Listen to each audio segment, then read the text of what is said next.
Here's a question for you. Is your favorite 2-minute snack secretly a poison?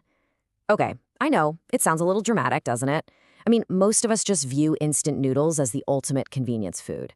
It's that quick fix when you're running late for class or when you literally just don't have the energy to cook the whole shebang. But as we'll see today, convenience has a really dark side when it operates without any boundaries. Okay, let's dive into this and look at the actual root causes of our case study to understand how a totally innocent snack transitions into a serious health hazard. Section 1. The Maggie Obsession. Let's look at how this whole thing takes root. What's really fascinating about habit formation is that these habits almost never start as intentional choices to do harm. They usually just creep up on us as a byproduct of our environment. They hide behind parental affection or youthful rebellion, springing straight out of the universal psychological trap of convenience. To really get this, let's compare two different subjects from our source material, Sukanya and Sheetal. So Sukanya's story begins with her mother, Maya. Maya, honestly just out of sheer laziness when her husband was away, would exclusively make instant noodles for her young daughter. Fast forward, and a 22-year-old Sukanya literally only knows how to cook this one single dish. She was completely raised on convenience.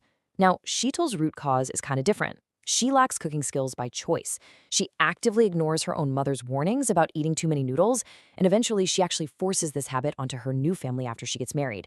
So we've got laziness and convenience on one side and a stubborn lack of skill on the other, yet amazingly, both paths lead to the exact same dangerous dependence. Section 2. Convenience becomes trouble. This is where things really start to escalate. It is crazy how fast extreme behavior becomes completely normalized when you're living in an echo chamber. A habit doesn't just stay a quick fix forever, right?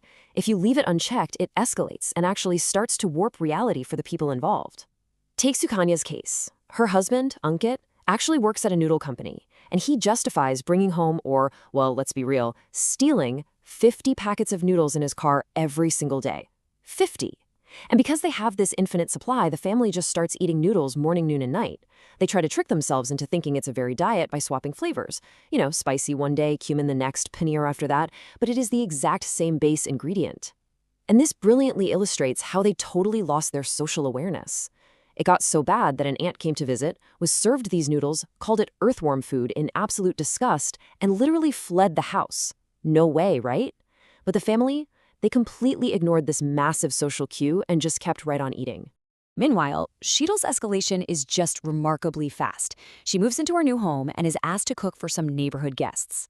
Her solution? She secretly sends a guy named Ramu down to the local shop to buy noodles. The older women absolutely reject it, but Sheetal's mother-in-law, Urmila, eats it just